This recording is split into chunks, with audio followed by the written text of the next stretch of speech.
All right. Well, Tom, what do you prefer? Tom, Thomas, whatever you want, just not Tommy. All right. All right. Well, I just got to say I saw your film. It was a very disturbing thriller. Really brings out the horror of the human psyche. Captivating. I really enjoyed it myself. Oh, thank you so much, Juan. That really means a lot. It really does. Thank you.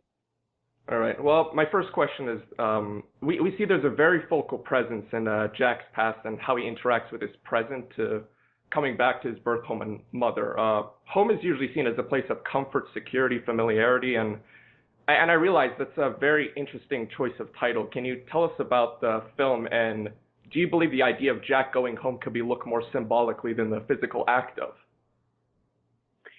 Oh yes, absolutely. That was the I'm probably answering other questions that might ask, but the genesis of the whole project was that my father died in 2010, and I had been sort of doing my own thing as a young person does, and away from my hometown and away from my family, and my father passed away from an 11-year struggle with Alzheimer's. So it was very different than the sort of emergency accident that Jack undergoes. But the idea was, when my father was passing away, I took a year off of my acting career and went home to take care of him. And it really was, during that process, I discovered a lot of things just about my life and my past. And so Jack Goes Home isn't at all sort of the technical, physical going home. It's really about going to the core of who you are. And, normally that's kind of a nice thing. But in my case, my case wasn't as bad as Jack's, I will say that. Thank goodness. Was sort of it was sort of the nightmare version of what I had. But it's kind of a metaphorical title and intention of, going to the root of yourself and finding out that root is rotten. That's really what the movie's about. Of course. And speaking of Jack specifically, very interesting psychological profile through the films. And even for our protagonist character, he's very distant yet very compelling from the audience perspective. He's very disjointed characteristics, his relationships perplexed, his coping mechanisms. How would you describe his mindset and reactive nature in the film? Well, I think that, the key really is that the film, there's the biggest indication of what the film is going to be is the opening, I think it's 4 or 5 second shot that we open on Jack's eyes, because the film is really, it's sort of my way of telling the audience that this is all his perception. We're really living the film completely through his point of view.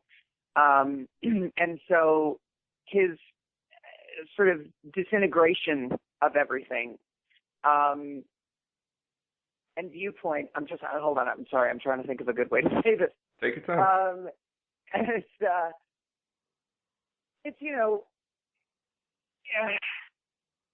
I really wanted the film to go mad with him.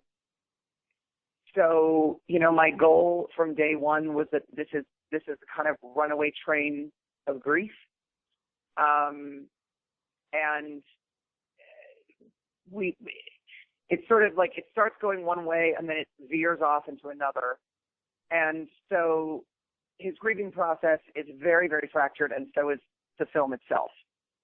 I don't know if that answers your question at all. Maybe it does, and it actually does lead into the next one. One thing I realized, the atmosphere, the use of strong imagery, especially at the beginning, the transitions between surreal and, like you said, very fragmented human interaction, and Jack being this awkwardly shelled person.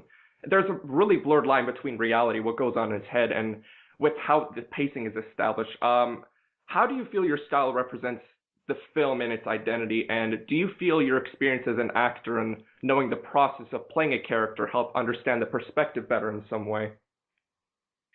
Well, I think definitely my experience as an actor, obviously having done it since I was 5 years old, had a huge hand in how I could communicate with the actors. Mm-hmm. Because when I'm on the directing side, really my interest is, I'll be honest, is very, very technical. Very much the viewpoint of, okay, how is this going to look? How is this going to be designed? So the acting element actually is kind of probably at the bottom of my list. But because I've had, and I think because I've had so much experience with that, I sort of know, and a lot of these actors, you got to remember, with the exception of Rory Culkin and Lynn Shay, I'd worked with every single actor in the film as an actor. So there was an intrinsic understanding of, okay, this is how they operate, this is how they work, this is how they think. And so ultimately, which was a challenge, my two leads being Rory and Lynn, the only two people that I'd never met before we made the film, that was a bit of a challenge. But Rory and I had a complete understanding of each other, and we purposely put a week in before we started shooting, where I got about 48 hours with each actor, just to go through the script and rehearse and talk and re-edit and rewrite and sort of finagle it to our being, because, the character of Jack, to sort of answer your previous question, it was a very tricky thing, because when Rory first read the script and I first spoke to him, I said, this guy I'm not trying to pull the heartstrings here in the beginning. This is the challenge of the film, is that time is of the essence. I didn't want him to be some sort of melodramatic, oh, this poor guy, he lost his dad situation. And I wanted him to be detached because he hasn't realized it yet. And so it's tricky because it's a film about grieving, but the only way the grief is depicted is by his loss of sanity. So there's only one scene in the film really where he cries. And there's only little bits of evidence of how close he was to his father. For instance, the only moment when his fiance says on Skype, your dad was your best friend. And he's so emotionally destroyed already from the very beginning of the film that he can't really admit it, certainly not to himself. And so it's a difficult challenge that the film's trying to put on the audience, of saying, okay, I feel bad for this guy, but not through the typical movie tropes of manipulation. I feel bad for this guy because I'm realizing his loss of sanity is an indication of how much pain he actually is in. So that was a very tricky thing in the writing and also with the performance from Rory. But Rory was, extraordinary in the movie and really went with it and hoped that it would come out in the end. I hope it did, but I don't know. Well, a lot of death was certainly felt through that. It was an escalating journey. It's definitely eyebrow raising, and it just kind of kept veering upwards and upwards. Oh, good. Thank God. Great. Okay, great. Speaking of Rory and Lynn, the relationship between Jack and his mother, I thought that was like one of the prime aspects of it. It's a peculiar one, even as far to say broken, to say the least. They have different ways of coping with death, father, her husband, and with life itself. And both are equally as haunting. And especially during the second half and its unsettling twist, took me a little bit to process that, actually. Rory and Lynn, they really relish the sanity of the two, and it seems like their prior experience with like thriller and horror films, Insidious, Nightmare, it seems to be really evident of that. What was the driving factor to cast them, and what was it like to have the two undergo such a suspenseful chemistry? And considering you said you never worked with the two before, this ought to be an interesting question. Well, Rory has just been one of my favorite actors for years. I've always considered him to just be anything I've seen him in. He has this affability, but is very odd at the same time. And I think subconsciously I was sort of writing it for him from the get-go, just based on his work that I'd seen. Mm-hmm. And, it also, I knew I needed an actor who was brave, because in many ways, I wasn't going to lie about it. He was whoever was going to play Jack was basically playing a version of myself. You know, it's such an autobiographical story that I needed someone who had the balls to be manipulated and directed by a director, but knowing that they're playing a version of the director. So and I just thought that he, you know, which is a big challenge. And Rory, I think, has talked about that a little bit in the press. So it was really, he was from the get-go. He was the first person that I had the script sent to. And he actually, immediately, there was no sort of struggle. He wanted to do it.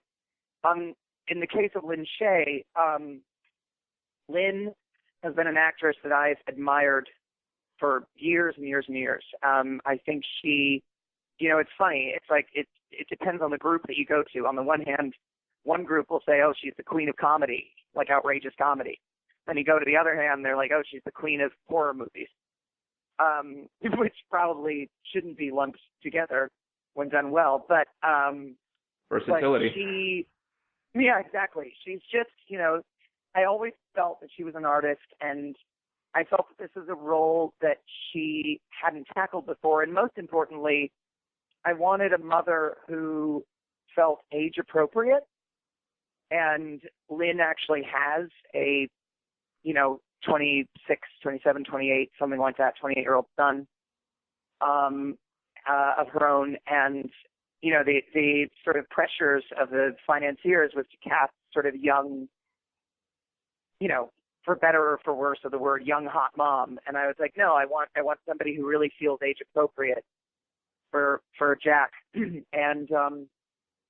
And yeah, it was honestly just a complete blessing. I thought she was an extraordinary actress. My producer had worked with her before. We sent her the script, and she said she wanted to do it. I know for Lynn it was a bit of a struggle because that was very, very close to when we started shooting, and Lynn likes a lot of time to prepare. And so we literally met and had our couple days of discussion, like I said, that sort of time period to talk with the actors, like right before she started shooting. And I know she was very intimidated and I think a bit frustrated. But I think all of that in the end worked out well in her favor. Maybe some of that intimidation really helped for her role. Really, she had a very dangerous presence at points. Yeah, she's kind of the. And I'll say this again. I don't know if this is something you're going to ask, but I will say this, which I haven't said to any interviewer yet. You know, her menacing presence. We had a lot of discussion about this. I don't believe that what we see of Jack's mother is actually who Jack's mother is. I think it's an indication of his fear of letting go. You know, he's sort of the whole movie. He's looking for a villain because he can't comprehend the fact of losing all good people. So everybody, in a sense, has to take on a negative persona, you know, to get over it. Right. And I know that sounds very pretentious and meta, but that was the intention. But hey, whatever. That's how some people really cope with some relationships breaking off, really. Yeah, you know, it's like when you break up with your girlfriend, you're like, oh, what a bitch. Yeah, pretty much. Well, she actually wasn't, but, you know, I got to say that so I can feel better about yourself. Exactly. Yeah. All right. Going to your acting career, one of your most recognized works was playing John Connor in the Sarah Connor Chronicles, the TV adaptation of James Cameron's Terminator franchise, which was canceled. What do you feel was the reason for its short-livedness? I mean, really, it was at the time the show was the most expensive show on Fox. Mm-hmm. And it was, you know, very ambitious.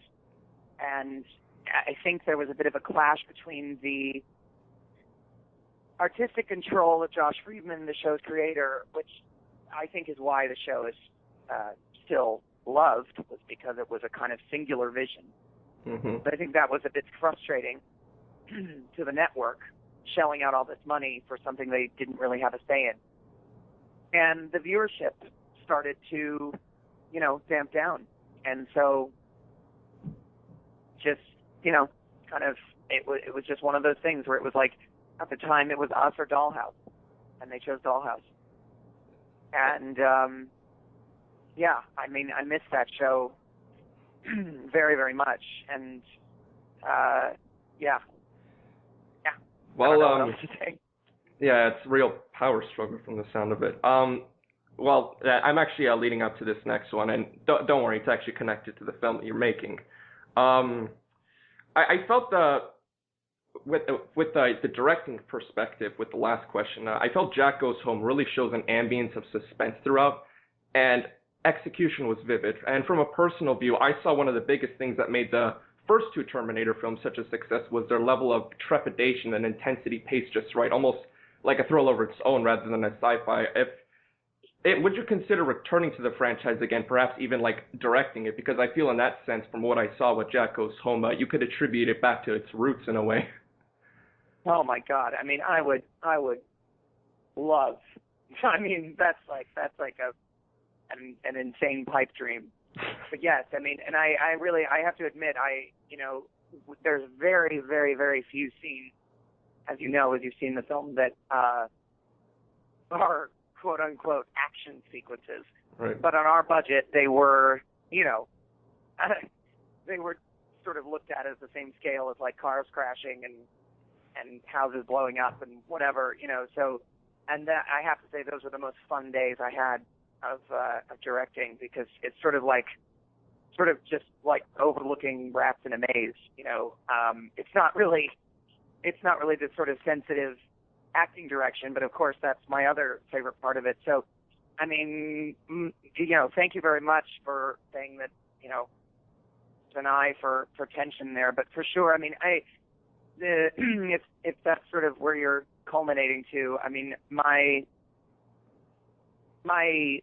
goals, sort of, as what I'm interested in filmmaking, have been set since I was 5 years old, and I worked with John Carpenter. Watching him orchestrate scenes of tension and action sequences and everything else, that's really shaped what I've wanted to do as an actor and as a filmmaker.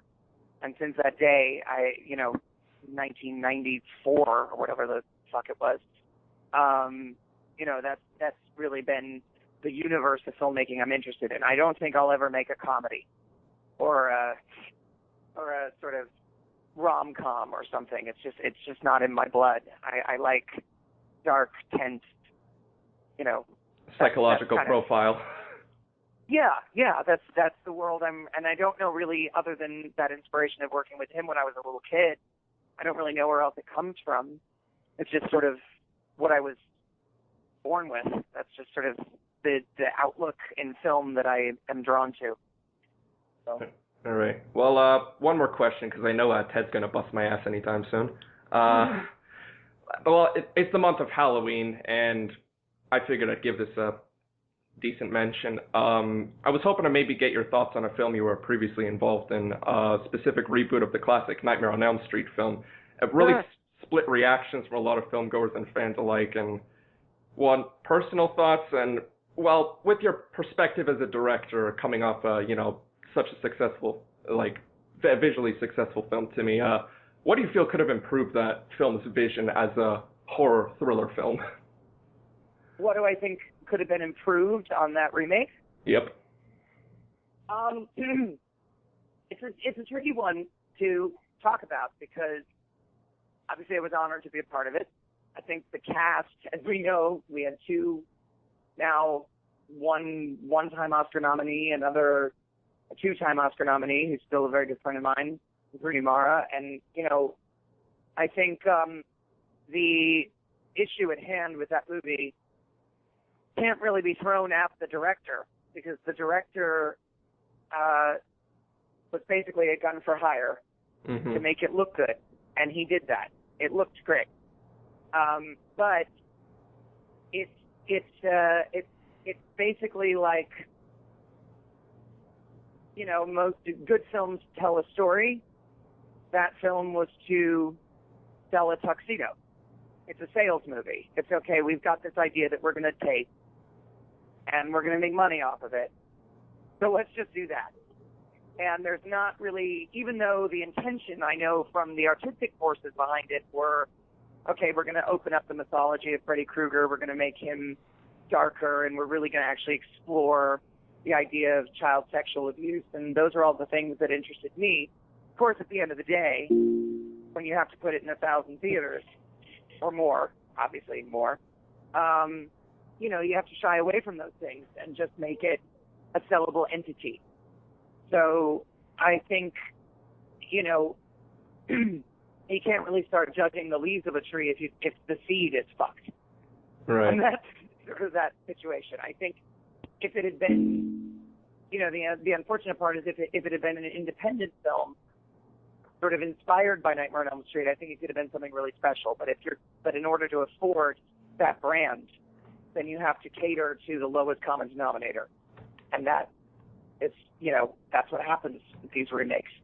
That allows the privilege of originality if you're not coming up with an original idea. Right. I don't know. That was a lot of words I just threw at you. I apologize. No worries. No worries. Well, cool. I guess. I think we've got our next interview on the line. Kelly, I'm assuming you're here. Yes, I am. Hi. Hello. Hey. So hey, Martin. I'll follow up with you via email, and we'll talk. If you need anything else from me, let me know. Will do. It's a pleasure talking to you again, Tom. Martin, thank you so much for your kind words. I really appreciate you watching the film and what you thought. I appreciate it. Thank you. Pleasure was mine, Tom. Pleasure was mine. All right. You guys enjoy the rest of the interview process. Okay. Thanks so much.